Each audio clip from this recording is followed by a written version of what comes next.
Hello guys! Good morning! Welcome to my channel. For today's video, i-share ko sa inyo at gumawa ako ng mga listahan kung bakit maganda dito sa Hong Kong. So, ito ay based lamang sa aking experience guys.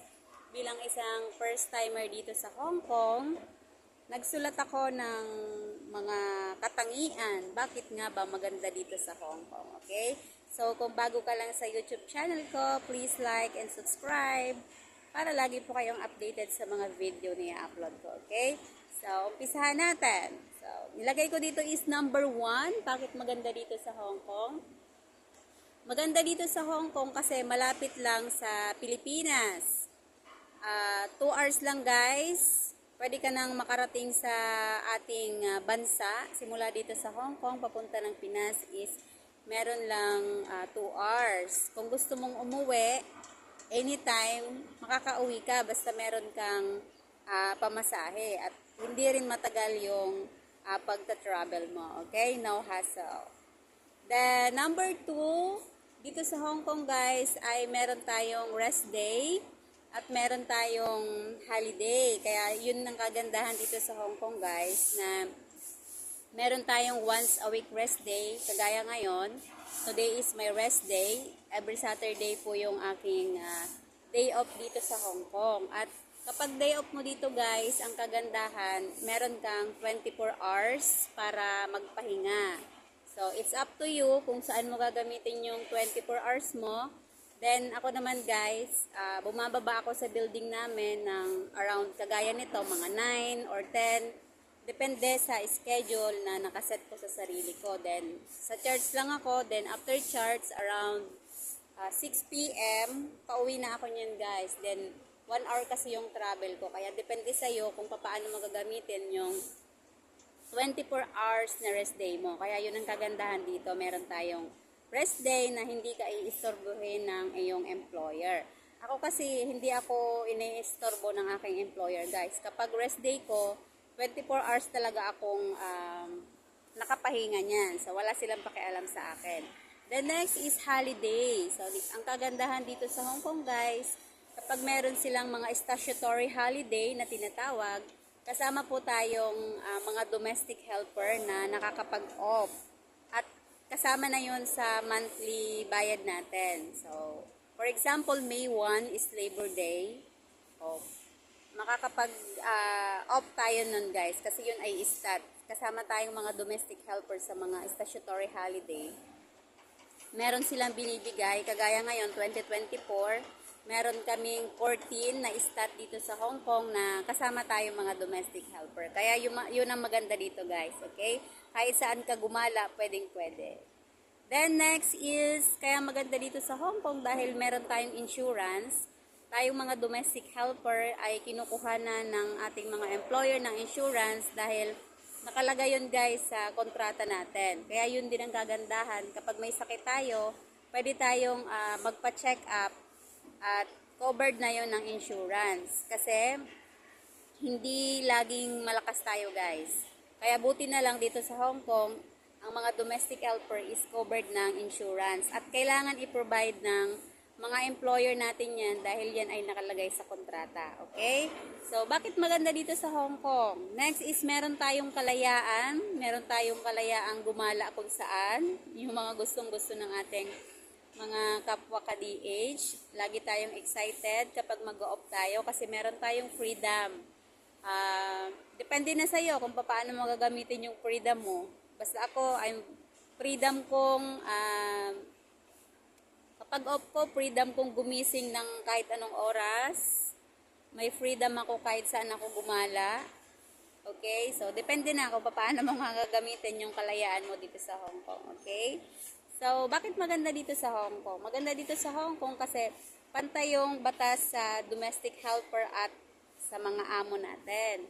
Kung yung amo nyo is ayaw na sa atin, pwede nila tayong i-terminate.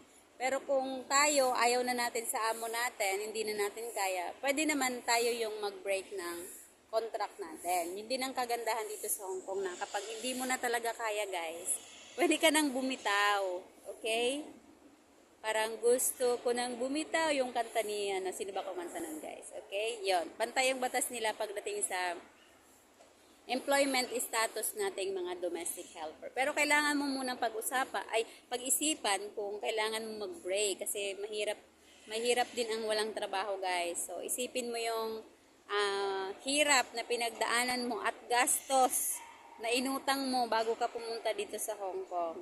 Okay? So pag-isipan muna, pantay yung batas pero kailangan mong mag-isip ng mabuti para mapabuti yung desisyon mo sa buhay. Okay? So, bakit maganda dito? Pag nandito kayo sa Hong Kong, guys, para lang kayong nasa Pilipinas. Kasi ang dami ditong Filipino store. Kung gusto mong kumain ng mga Filipino food na namimiss mo, na dati mong kinakain sa Pilipinas, meron din po dito sa Hong Kong, guys. Kung pupunta ka sa worldwide na tinatawag, lahat ng doon is pang Filipino food talaga. At napakaraming mga kababayan natin ang nag-i-stay doon, tumatambay kapag rest day nila. Kaya hindi mo iisipin na nandito ka sa abroad, na nandito ka sa Hong Kong. Ang isip mo is para ka lang nasa Pilipinas kasi lahat ng nasa paligid mo ay mga Pilipina talaga na mga ka-DH natin. Sobrang dami guys. Hindi mo iisiping ikaw ay nasa ibang bansa, kundi nasa sarili din nating bansa dahil sa mga kababayan natin na paglingon mo sa left and right, lahat talaga yan ay mga Pinay.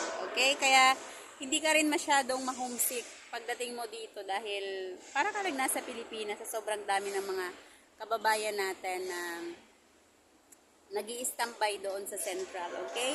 Kapag pumunta ka sa Wan Chai, kasi nagstay ako ng Wan Chai. Pagpunta mo ng Wan Chai, marami din namang mga Filipino store doon. Kung may kailangan kang bilhin na product natin, pwede mong bilhin.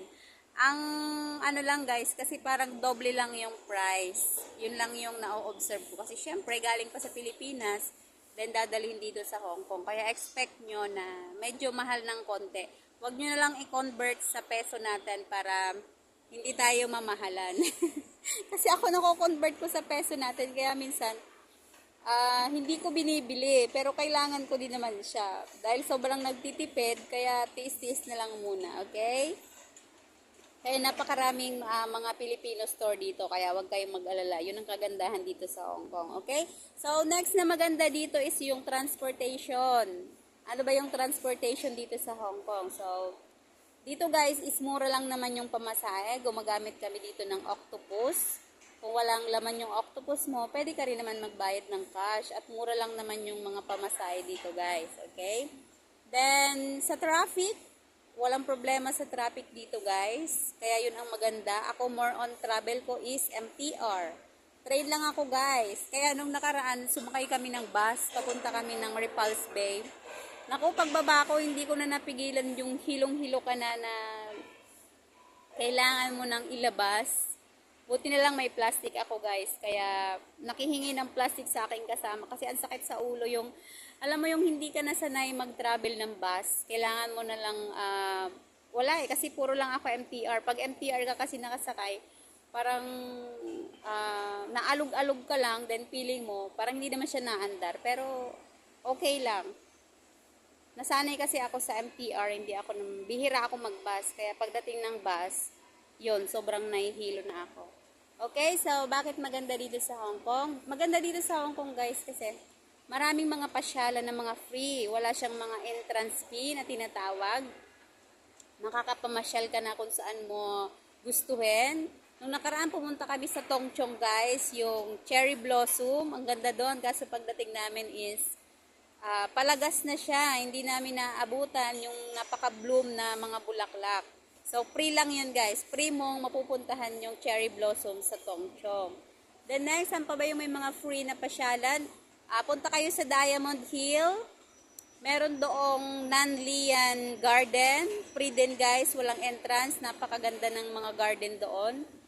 Pwede nyong ikutin na wala talaga siyang bayad. Then, bawal lang siyang kumain doon. So, picture taking lang. Then, pwede ka nang pumunta sa mga pasyalan nila doon. Okay? Saan pa dito? Yung mga beach dito, guys. Yung mga beach dito is wala ring mga entrance fee. So, wala ditong cottage na kagaya sa atin sa Pilipinas na meron tayong cottage. So, yung beach na napupuntahan ko dito, wala pa akong nakikitang cottage. So, yung iba, merong mga bench, yung mga upuan na pwede nyong pag-istehan. Libre lang yun, walang bayad. Kaya yung iba sa ating mga kababayan, nagdadala sila ng mga tent. Kapag pupunta kayo ng mga beach, asahan nyo, napakaraming tent kayong makikita.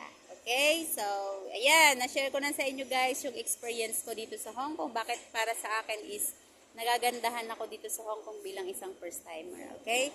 So, sana may natutunan kayo sa video na na-upload ko at meron din kayong parang exciting moment na meron kayong eagerness na pumunta dito sa Hong Kong para maranasan nyo rin tong mga experience ko. Pero kailangan nyo magtiyaga guys dahil ang pagiging isang domestic helper ay hindi po madali. So, kailangan nyo ng sacrifice.